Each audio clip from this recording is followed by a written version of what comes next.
Dans cette vidéo, on va regarder ensemble comment créer notre premier mariage et comment inviter les mariés à pouvoir gérer leur mariage. On se retrouve donc dans la page de base lorsqu'on se connecte, c'est-à-dire mes mariages.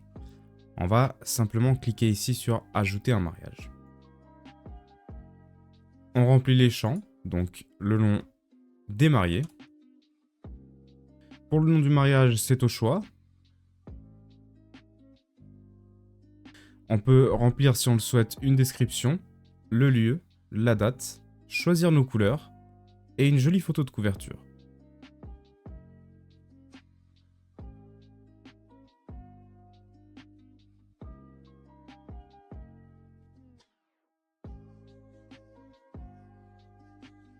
Une fois qu'on a rempli les champs, on va simplement cliquer sur créer le mariage. Et on voit automatiquement que le menu qui se situe sur notre gauche s'est libéré.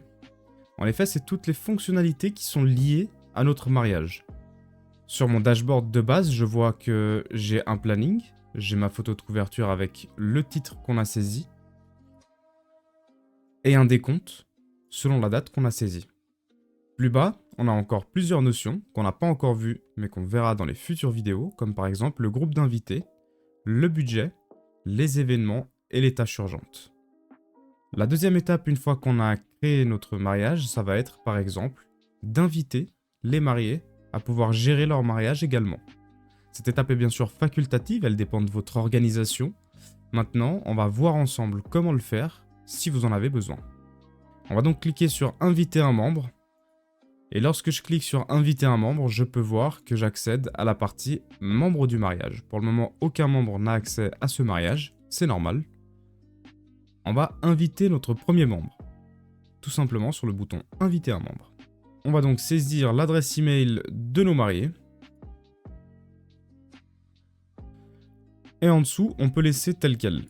Il s'agit du rôle. Dans la vidéo précédente, on a vu ensemble les rôles et les permissions. Ici, le rôle est créé automatiquement, puisqu'on a uniquement besoin que les mariés aient accès en lecture et écriture à leur mariage. Je vois donc dans mes invitations en attente ici en bas l'adresse email de mes mariés, le rôle, la date d'expiration, et je peux également supprimer l'invitation. On se retrouve donc du côté des mariés. Supposons que je suis le marié. J'ai cliqué sur le lien qui m'a été envoyé par email automatiquement via l'application et je vais donc m'inscrire. Là, pour l'exemple, je crée un compte pour les deux mariés, mais si vous voulez, vous pouvez créer un compte par marié. C'est aussi possible.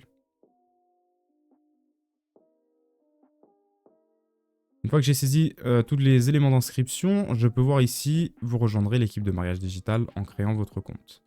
Dans la vidéo précédente, on a vu que la création de compte engendre un compte client à part entière pour la personne qui s'inscrit, et je suis lié en tant qu'utilisateur au compte de la personne qui m'invite, avec des droits sur ce compte. C'est un petit peu le même système pour les mariés, simplement eux, ils ont accès en lecture-écriture uniquement pour leur mariage, mais ils sont liés, entre guillemets, en tant qu'utilisateurs à votre compte de Wedding Planner, votre compte client donc.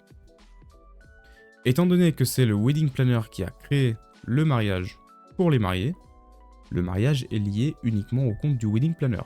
Ici, en tant que marié, je peux gérer au même titre que le Wedding Planner mon mariage. Je vais donc le sélectionner et je vois que j'ai le menu à gauche qui se libère également pour moi. J'ai ensuite accès à toutes les fonctionnalités pour mon mariage. L'accès en lecture et écriture à mon mariage en tant que marié ne me permet pas d'inviter un membre. On peut faire le test par exemple. Je vois donc que l'accès m'est refusé pour la création d'un nouveau membre. Étant donné que c'est le Wedding Planner qui gère le mariage, c'est lui qui gère ces aspects-là. Moi, en tant que marié, j'ai accès uniquement au menu ici à gauche, c'est-à-dire donc les fonctionnalités liées à mon mariage. Tout ce qui est de la gestion du mariage, c'est le Wedding Planner qui gère ceci. On est donc de retour sur le compte professionnel, donc en tant que Wedding Planner, je peux voir ici donc, mariage digital.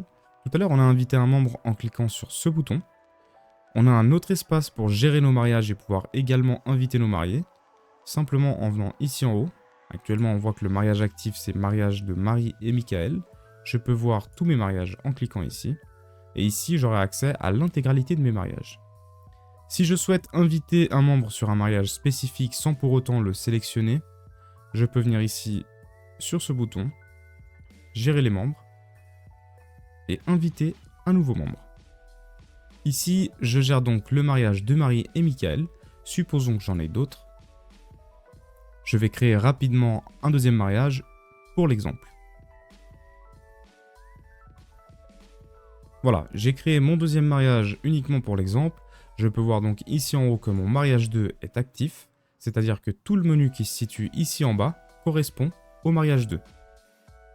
Si je veux retourner sur le mariage de Marie et Michael, je peux tout simplement changer en cliquant ici et en cliquant mariage de Marie et Michael.